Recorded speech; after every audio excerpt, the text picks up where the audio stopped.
Bienvenidos a la asignatura de Origen y Desarrollo del Trabajo Social.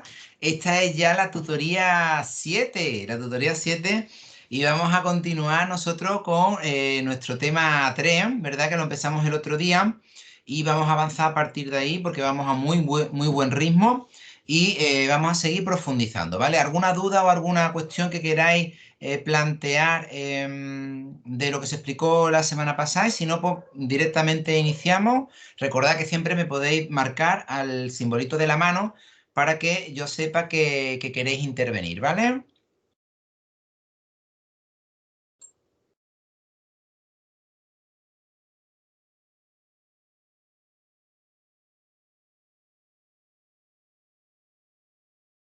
Vale, vamos a continuar entonces. Nos vamos a poner y voy a compartir con vosotros. Recordad que nos habíamos quedado más o menos por aquí. Habíamos estado viendo dentro de lo que era el tema 3, ¿verdad? Que se denominaba el Estado social. El Estado social es el nombre. Habíamos visto que se va a producir en este tiempo una intervención legislativa del Estado, porque ya el Estado tiene muy claro que tiene que intervenir, que quiere legislar eso que llamábamos la cuestión obrera, recordáis, o cuestión industrial, porque necesita con urgencia trabajar ese tipo de elementos, porque está viendo que la revolución industrial y las consecuencias de tipo social a las que evoca ese liberalismo amparado, que ampara la propia revolución industrial, ese capitalismo duro, ese capitalismo deshumanizado, que está creando las grandes bolsas de miseria y que está haciendo que precisamente los obreros, los trabajadores, se revuelvan contra el sistema y hagan revoluciones en muchos sitios, le va a urgir a esos gobiernos a intervenir, porque lo van a llamar la cuestión obrera.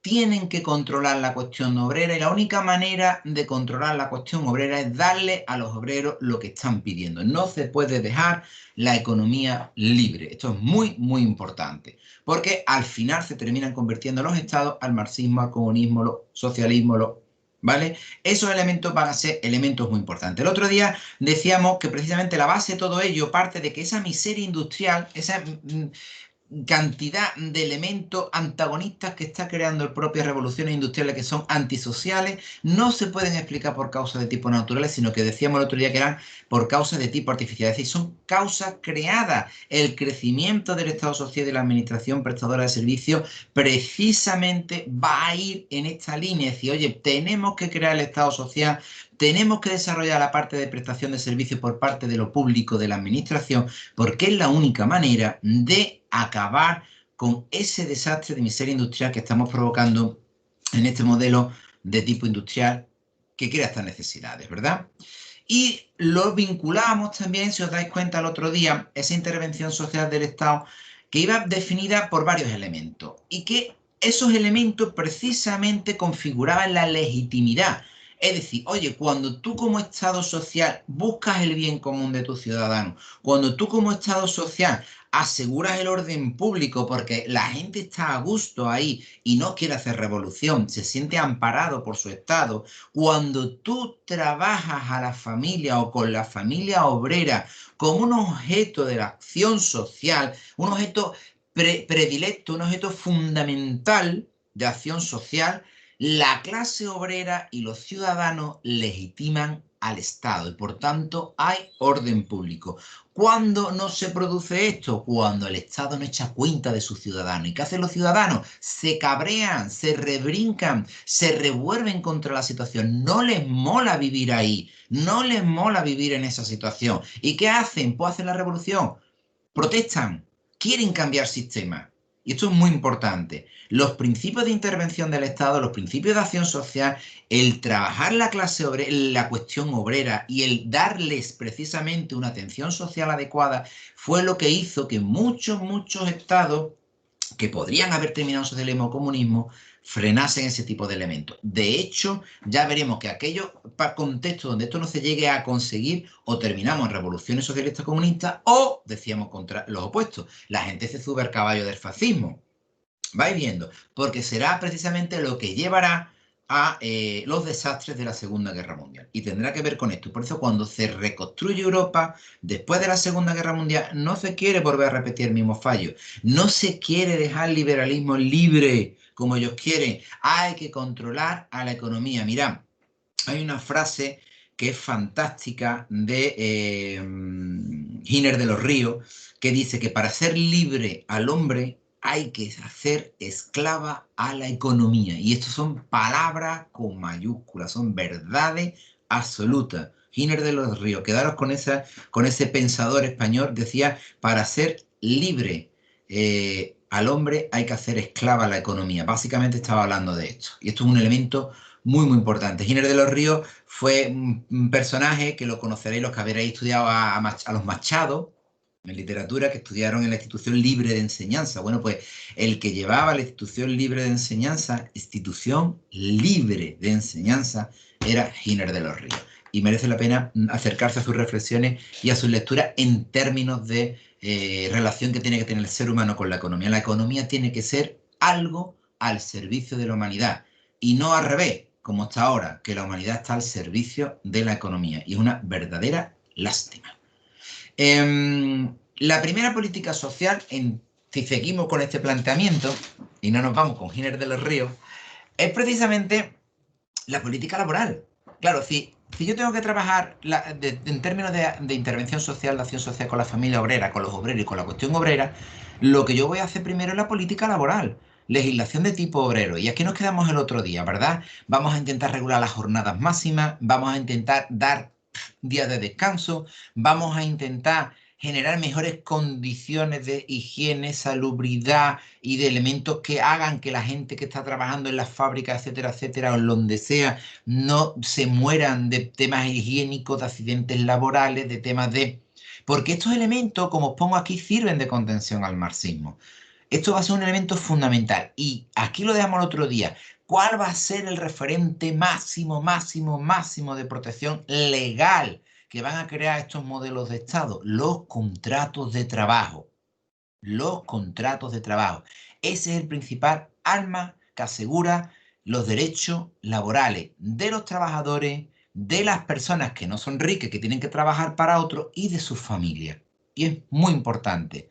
Ojo, ¿se siguen utilizando contextos laborales sin contratos de trabajo en España? Así. Así. Cuidado con esto. Cuidado con esto. Los contratos que se hacen, los tipos de trabajo que se hacen sin contrato de trabajo, siempre se le hacen a las personas más necesitadas, más vulnerables, con más carencia.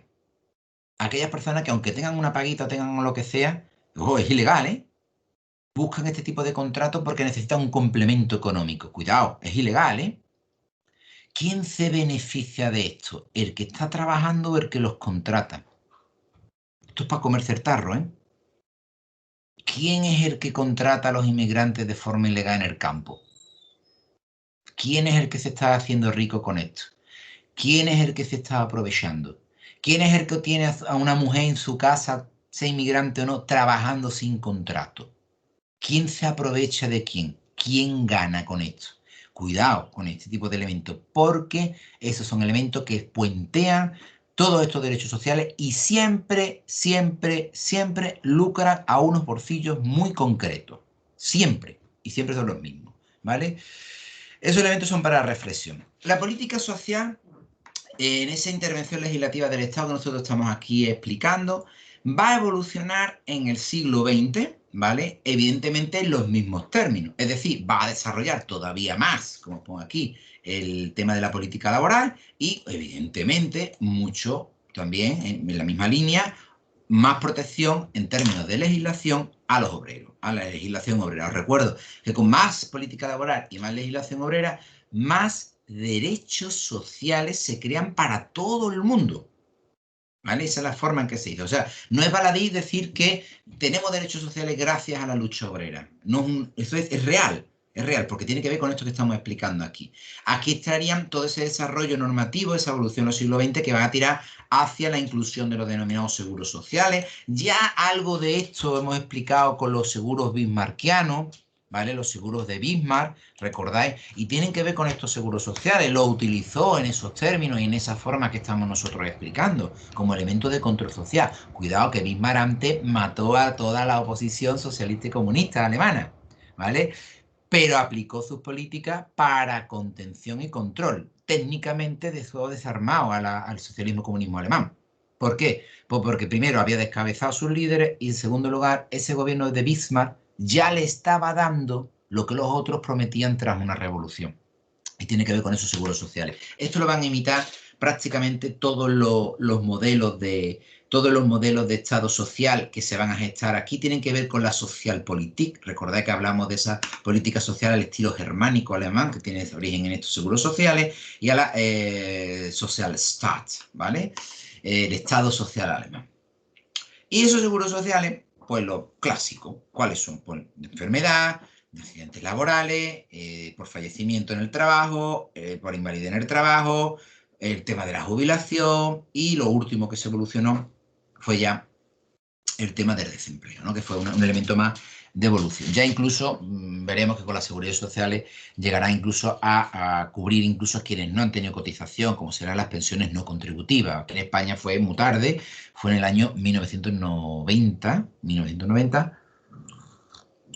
perdón, cuando se pone en marcha, ¿vale? Elementos importantes o interesantes que vais a encontrar vosotros en la evolución del tema. Bueno, vais a tener, os habla del catolicismo social. Fijaros, es un catolicismo no conservador, es un catolicismo que no se va a estructurar en esta época en base a la atención al pobre, al necesitado, al asistencialismo clásico, sino que va a ser un catolicismo que va a pensar que los problemas tienen una base social, va a mirar al obrero con otros ojos y va a entender la posición del obrero. Este catolicismo social se conoce poco y es una lástima porque tuvo mucha importancia en estos momentos históricos. Suponía un conjunto de esfuerzos que han realizado los católicos para percibir el problema obrero dentro de la sociedad industrial y para responder a él, no en términos de asistencialismo o de caridad, sino en términos de cambiar las condiciones que agobian, que dañan al obrero. No en la pobreza clásica, ese concepto está dentro del catolicismo social, pero continúa la beneficencia, es decir, no excluye el otro sistema. Oye, si hay gente que tiene hambre o tiene necesidad, lo ayudamos. Y tiene además una evolución que se marca claramente en el libro, más o menos, os pone un tramo entre 1880 y 1912, donde destacarán los círculos obreros del padre Vicente. Son círculos obreros. Esto nos recuerda a la figura de los sindicatos. Sindicalismo, cuidado, que esto es ilegal. ¿Vale? Los sindicatos, wow, eran hasta tenidos casi terroristas prácticamente, eran como delincuentes, ser sindicalistas. Hoy día también tiene mala fama, pero es que en aquella época era mucho más complicado. Y estos se llaman círculos obreros del padre Vicente. ¿Sí? Estamos hablando de elementos católicos en torno a los obreros, el tema de la autoayuda, el tema de la reivindicación, el tema de cambio en las condiciones de la clase obrera. Esto no suena a socialismo o comunismo, pero es catolicismo. ¿Esto no estaba separado? No, no estaba separado. Hay parte de la Iglesia Católica que entienden que esto es irreconciliable y hay parte de los movimientos socialistas, comunistas, etcétera, etcétera, que entienden que esto es irreconciliable y hay otra gente que entienden que esto y esto pueden armonizar y de hecho aquí los tienen. Catolicismo social, Círculo Obrero del Padre Vicente. La segunda generación, segunda movimiento potente, ¿no? Que encontramos en la evolución del catolicismo social, estamos hablando en España, ¿eh? 1912-1936. ¿Por qué se para en el 36? Porque llegó la guerra, el golpe de Estado. Golpe de Estado, no una guerra. Fue un golpe de Estado. 1912-1936.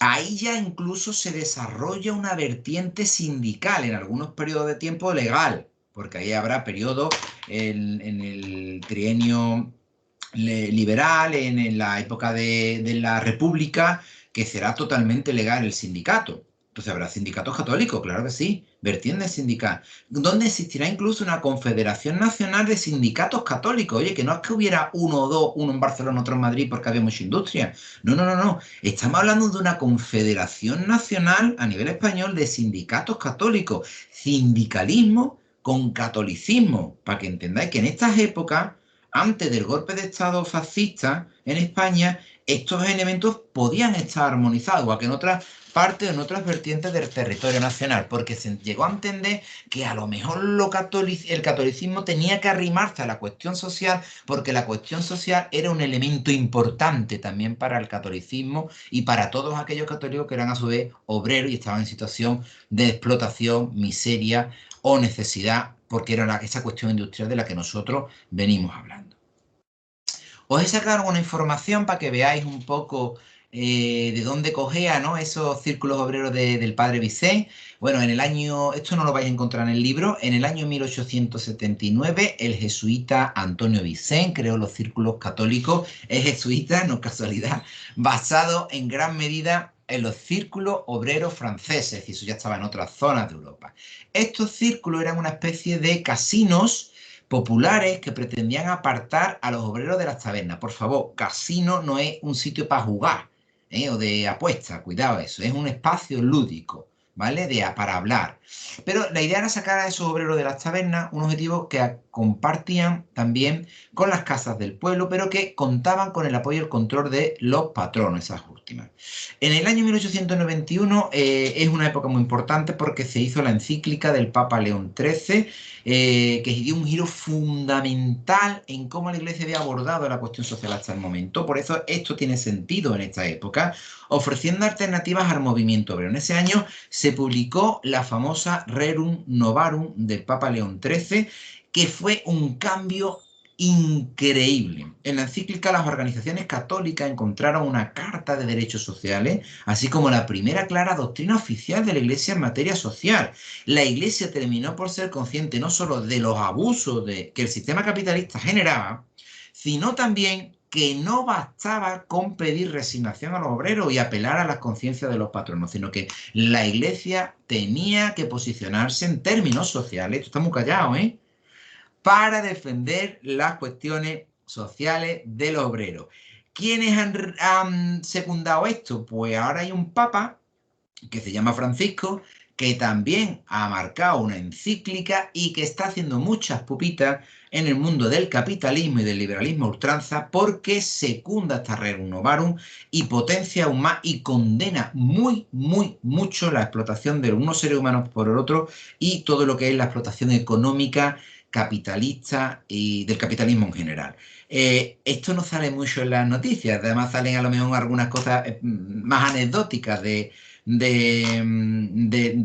pensamiento católico. Fijaros que estos elementos son una revolución dentro del propio catolicismo, dentro de la propia Iglesia Católica. Esto no se entiende, esto no se comparte e incluso está en contra de sus propios papas.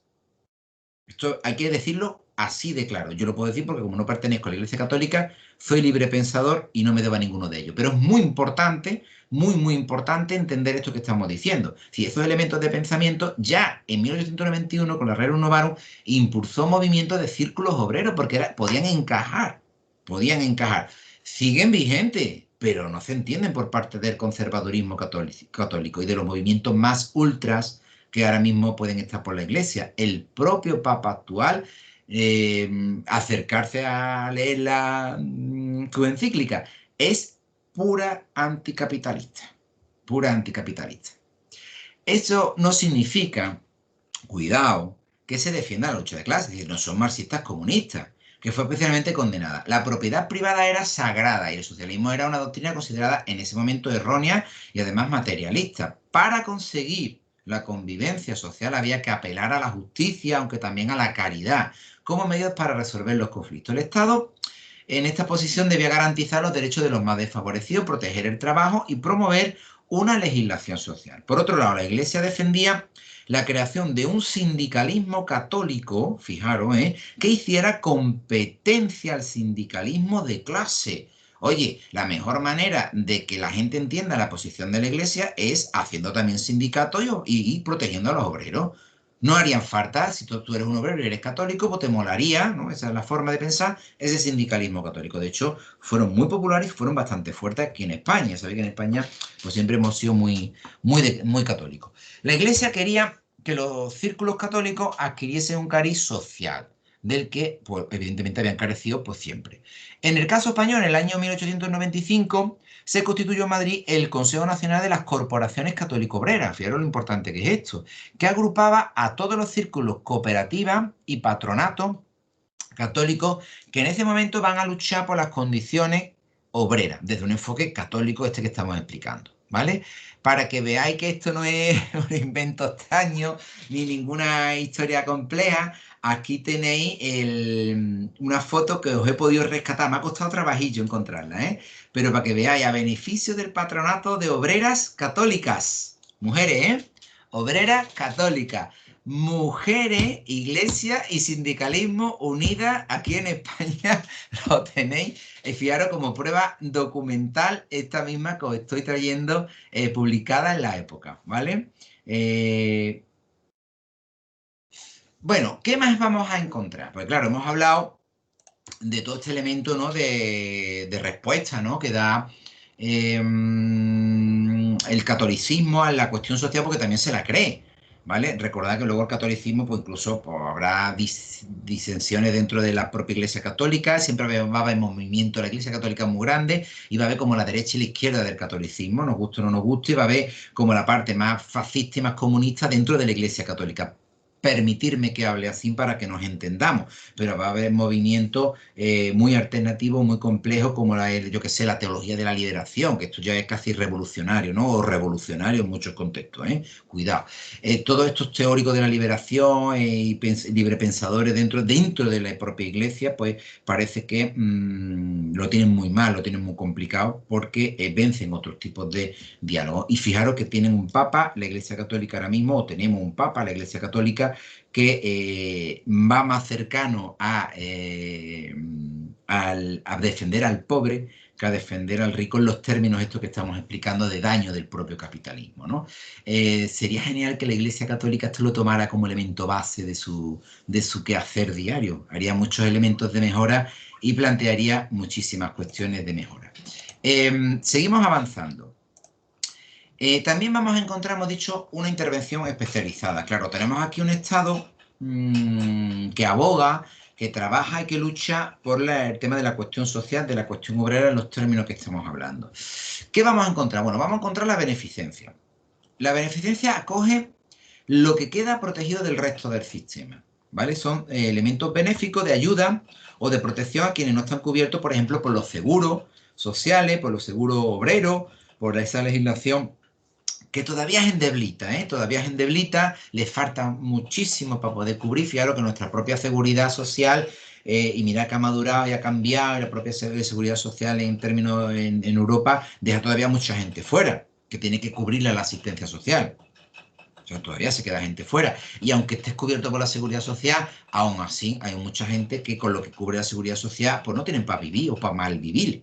Eso es muy importante también tenerlo en cuenta. Entonces, si ahora es endeble, imaginaros en aquel tiempo, ¿no? Entonces, claro, se activaban elementos de tipo de beneficencia, como para acoger, ¿no? Digamos, o proteger a todos aquellos sujetos, aquellas situaciones que se quedaban desprotegidas por los sistemas ordinarios de protección social o de acción social de la época. Ahí van a estar, por ejemplo, el tema de las casas baratas. Luego veremos en el siguiente tema, cuando empecemos a ver los grandes personajes, mujeres básicamente, del trabajo social, las grandes iniciadoras del trabajo social, veremos algunas españolas también, veremos por ahí, donde precisamente varias de ellas van a abogar por el tema de la protección de la vivienda y de dar vivienda y de construir vivienda para aquellas personas que no la tienen. Las casas baratas es una política de vivienda, de protección para darle a las familias que no tenían donde vivir. Eso todavía se suele hacer, ya no se llama casa barata, sean viviendas de protección oficial o llamémoslo como quiera, ¿vale? Pero el inicio está aquí en estas medidas de beneficencia. También medidas de tipo socorro o asistencia a enfermos en general, el tema de las embarazadas, madre mía, la salud vinculada al parto y al embarazo. En la época fallecían muchísimas mujeres durante el embarazo y el parto y el periodo perinatal. Era horrorosa las condiciones. También las mujeres daban a luz muchos bebés, ¿no? Entonces tenían muchas complicaciones de salud. Tarde o temprano le podía dar la cara, ¿no? Algún mal embarazo, algún mal parto. Entonces, la salud, el tema de embarazada y la atención que requería, sobre todo si estaban en condiciones de necesidad o de pobreza, pues eran medidas de beneficencia muy importantes en la época. También vinculado a esto el tema de maternidad y el tema de educación infantil. Una cosa es la maternidad y otra cosa es la educación infantil, pero vamos, básicamente estamos hablando de familias con menores o mujeres con menores, niños chicos, pequeñitos, que van a requerir pues de atención básicamente alimenticia, básicamente de salud y en algunos casos, y si va la cosa muy bien, hasta educativo, ¿vale? En la época, estamos hablando en la época. Y muy importante también, parejo a esta intervención especializada que estamos explicando, a este desarrollo de una beneficencia amparado por lo público, vamos a encontrar que si está amparado por lo público, el Estado, la Administración, va a requerir contratar a sujetos que sean funcionarios del Estado, que sean personas de la Administración. Por tanto, vamos a asistir a una profesionalización de la beneficencia. Ya no nos vale el voluntario o el altruista, o no nos vale esa mujer o hombre caritativo que ayuda, no nos vale eso. Ahora lo que nos vale son personas con formación, cualificadas, que lleven a cabo estas políticas de intervención especializada. Aquí está el nacimiento del trabajo social como profesión, cuando nos empiezan a pagar, cuando se nos empieza a exigir una cualificación profesional, y la vamos a encontrar precisamente aquí con este desarrollo técnico de la beneficencia. Pensar que nuestras primeras figuras profesionales a nivel internacional las vamos a tener en la España de esta época, también a niveles funcionariales, pero lo vamos a tener, por ejemplo, a nivel mundial en las famosas COS. Os lo escribo en el chat para que lo tengáis. Un momentito. Eso no lo tenéis en este libro.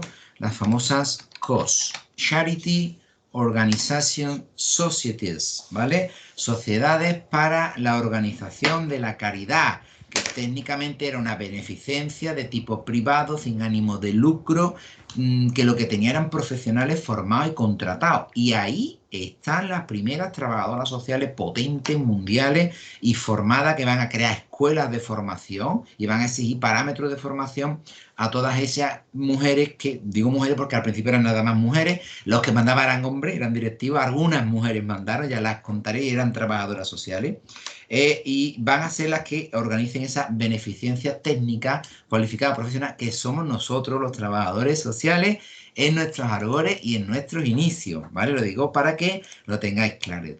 Muy importante también. Va a haber un enfoque en esta intervención especializada en la lucha contra la anormalidad, también denominada en la época desviación social. La anormalidad o la desviación social. ¿Qué es la anormalidad o la desviación social? Pues todo lo que no sea normal es anormal y está desviado socialmente. Por ejemplo, los locos, los lisiados, que utilizan las palabras que se utilizarían en esa época. Las prostitutas, lo pongo ahí. Los huérfanos, ¿por qué un huérfano no es lo normal y desviado social? Porque no es un niño con padre. Punto. Por tanto, es una anormalidad, un accidente, una desviación social que requiere estar reconducido. O una persona que vive en la calle, un transeúnte, es decir, cualquier persona que no responda al estándar de normalidad familiar, social, económica, religiosa, moral de la época, es un anormal o un desviado social. Y punto. Y por tanto, hay que controlarlo, hay que remediarlo, hay que reconducirlo, o como diríamos ahora en esta época, hay que reintegrarlo o reinsertarlo. El concepto es el mismo. Tú a quien reinsertas, que está fuera o excluido socialmente. ¿Quién está excluido? El que no es normal. Por tanto, tiene que ser un anormal, un desviado social. Este enfoque es la parte más fea de entender la atención social como un control de la anormalidad de desviación social. pero ya lo vamos a explicar en otra asignatura. Hay un tipo de trabajo social que es estándar, que es un trabajo social de tipo funcional, que es funcionalista, que es mecanicista o que es organicista, todos son sinónimos, ¿eh?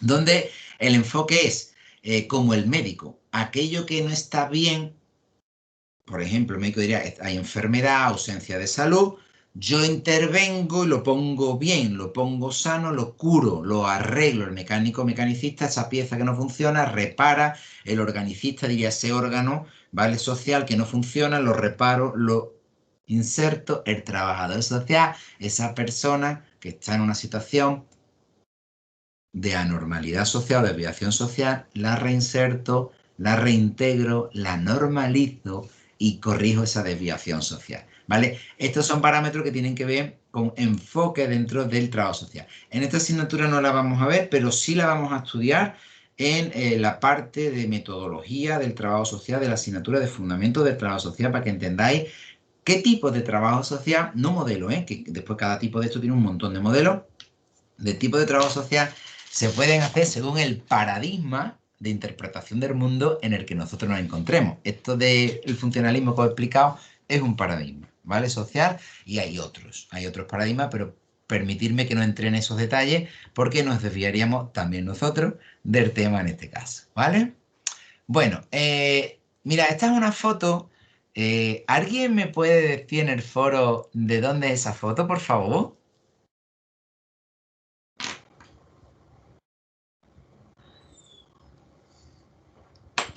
¿Alguien es capaz de conocer de dónde es esta imagen?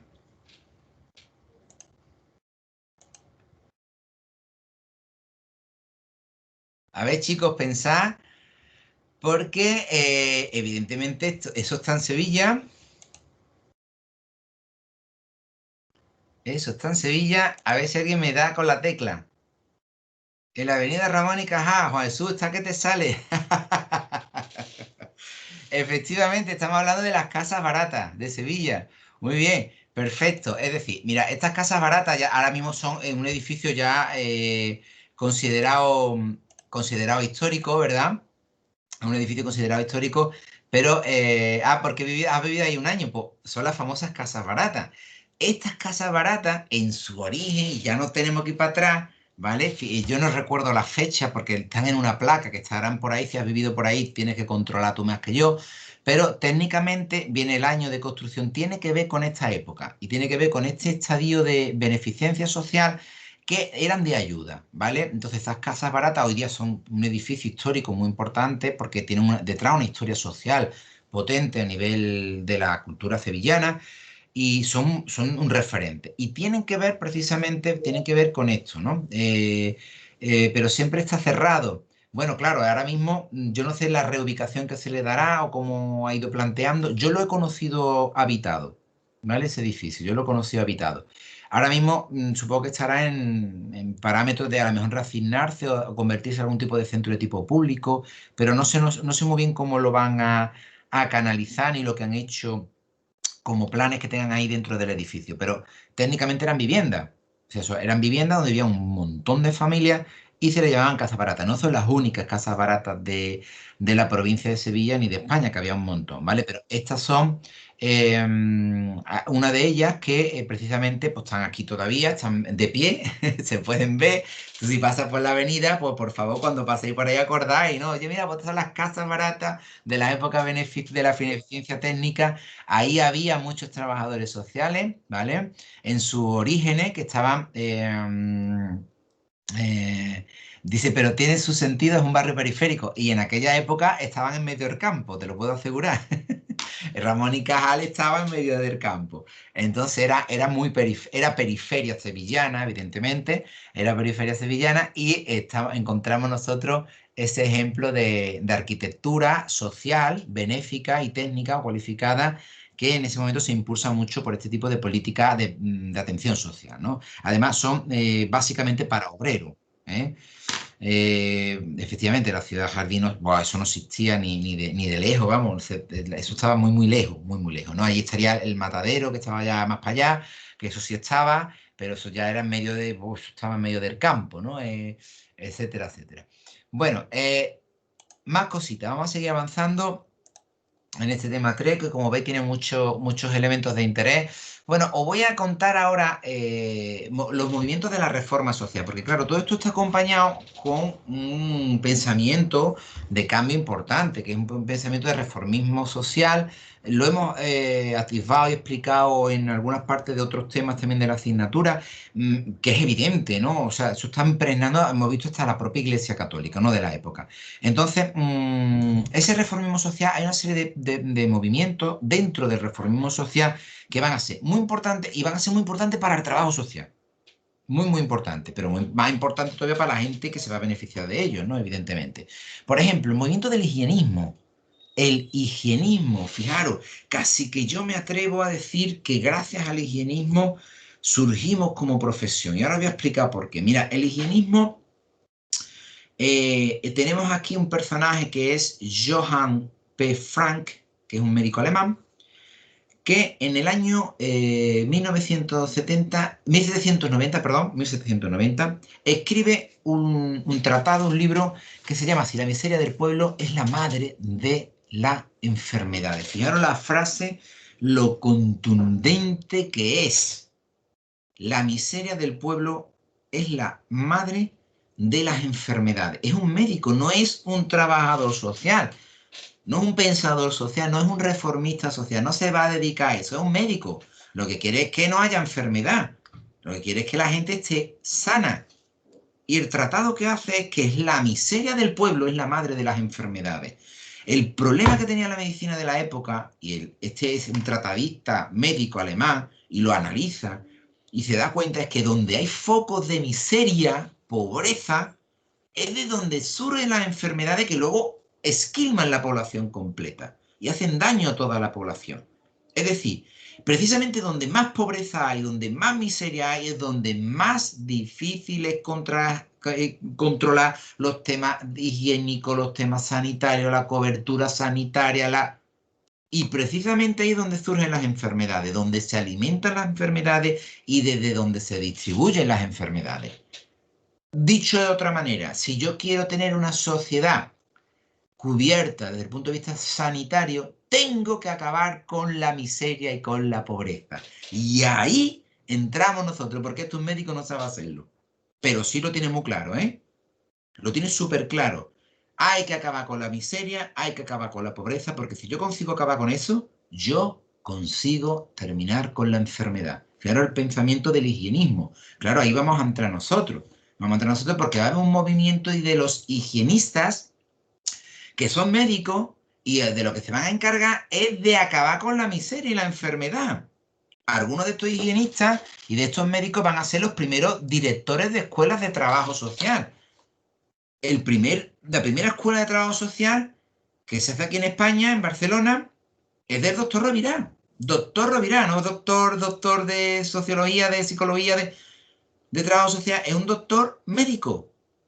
Porque quería formar a enfermeras, que no eran enfermeras porque no tenían nombre, que van a ser asistentes sociales, las quiere formar para que ayuden al médico donde está la miseria, donde está la enfermedad, donde están los problemas sociales, para que acaben con eso. Porque si no, yo como médico, en este lado, no me dejan de llegar gente mala, no me dejan de llegar infecciones, no me dejan de llegar enfermedades. Tengo que acabar con la miseria, tengo que acabar con el problema de la pobreza. Este elemento es maravilloso para el trabajo social. Oye, además tienen razón. Si yo no acabo con eso, yo no termino. Yo no termino. Johann Frank fue una figura importante en la historia temprana de la medicina social. Fijaros que el concepto se llama medicina social y la salud pública. Es decir, a través de ese enfoque médico-social, de medicina social y, por tanto, de salud pública, fijaros que una de las patas, cuando veamos en la asignatura de Estado y Sistema de Bienestar, que veremos el tema de la salud, vamos a trabajar el tema de salud pública, que tiene que ver con estos enfoques, ¿vale? Es una de las patas fundamentales de los sistemas sanitarios modernos. Durante gran parte de su carrera trabajó en el System einer Wohltätigen Medicinspolizei, que es un sistema completo de política médica, que era un tratado completo de 9 volúmenes sobre todos los aspectos de la higiene y la salud pública. Es un gran tratadista, por eso es tan importante. Este trabajo se publicó por primera vez en 1779 y continuó hasta 1827, 6 años después de la muerte de Frank. Su metodología para la salud pública trata temas como el saneamiento público, el abastecimiento de agua, la higiene sexual, fijaros que en esa época era casi tabú, el bienestar materno-infantil, la seguridad alimentaria y el tema de la prostitución, por nombrar algunos. Todos o casi todos son temas de tipo social. Todos o casi todos son temas de tipo social. Importante. Uy, no sé si me estáis viendo ahora mismo. Un segundito.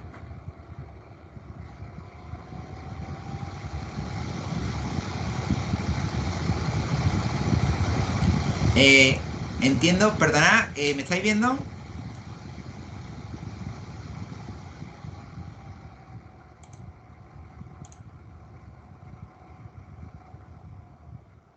Hola, ¿me veis? ¿Me escucháis?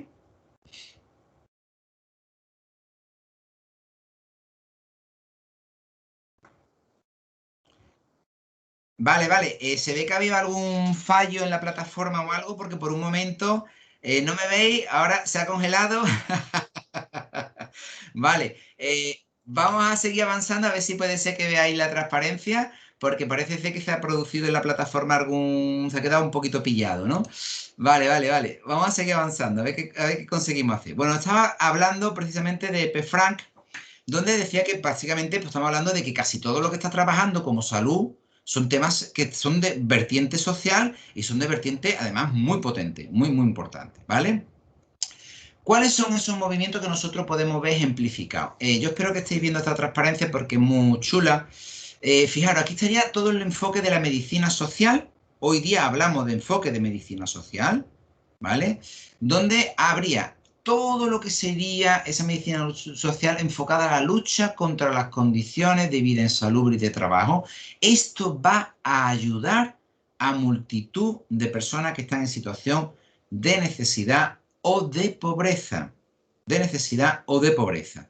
Igualmente, fijaros, el enfoque va a ser el tema de atacar la desigualdad social ante las enfermedades. Bueno, no sé si me estáis viendo ahora mismo, pero es muy importante. Es decir, oye, no solamente la necesidad o la pobreza provoca situaciones de enfermedad, sino que además la gente tiene un desigual acceso a la salud en función de su poder adquisitivo. Y eso genera grandes dificultades, grandes problemas en términos de sanitario. Y esto es una tontería muy gorda, pero además que es real. Esto es como decir, bueno, pues si vienen los inmigrantes, yo no los voy a atender. ¿Vale? Pues tú no los entiendes. Eso no se lo ha inventado un médico, ¿eh? Os lo puedo asegurar. Porque el médico dice que eso es una locura. Si aquí llega un inmigrante y tú no lo atiendes porque está malo, y resulta que ese inmigrante tiene cualquier tipo de enfermedad infectocontagiosa, la enfermedad infectocontagiosa no entiende de papeles, ni entiende de que tú seas inmigrante o tú seas español. Lo que entiende es que como ve a otro cuerpo humano, lo va a pillar y va a trabajarlo y va a buscar en la extensión de la enfermedad. Es absolutamente absurdo no atender sanitariamente a todas las personas que estén conviviendo en una misma sociedad. ¿Vale? Esos elementos son súper importantes. Ya digo, eso un médico nunca te lo va a decir. Muy importante también, espero que estéis viendo la transparencia. Bueno, ahora no sé lo que estaréis viendo porque a mí hay veces que se me queda en negro la pantalla, es una lástima. Va a ser precisamente el desarrollo en España y en Francia, dentro del movimiento higienista, de todo lo que va a ser el tema de la medicina infantil, ¿vale? Y ahí va a estar el movimiento de gota de leche. No sé si lo conocéis, a lo mejor la gente más mayor que esté cerca de vosotros os puede ayudar un poco, pero mira, lo que vamos a hacer, si os parece bien, como me está dando fallo la transmisión y ya más o menos quedan unos 5 minutos para terminar, sí, muy bien. Juan Jesús, esa es la cruz del cortijo de gota de leche. Muy bien, mañana, el próximo día explicaremos un poquito más. Os estoy trayendo fotos y ejemplos que los tenéis cerquita de aquí de Sevilla para los que estáis por esta zona que conozcáis vuestra propia historia con término impacto social, ¿vale? Pero efectivamente es el cortijo de la gota de leche, famosa gota de leche, ¿vale? Luego os explicaré qué tiene que ver esto con los higienistas y tiene que ver con el trabajo social. Bueno, chicos, lo que vamos a hacer, lo vamos a dejar aquí. El próximo día seguimos donde lo hemos dejado. Esperemos que no haya más incidencias en la transmisión y podamos perfectamente ver la transparencia y vernos nosotros, ¿vale? Bueno, ¿alguna pregunta más antes de cortar la grabación? Y si no, pues nos despedimos hasta la próxima semana.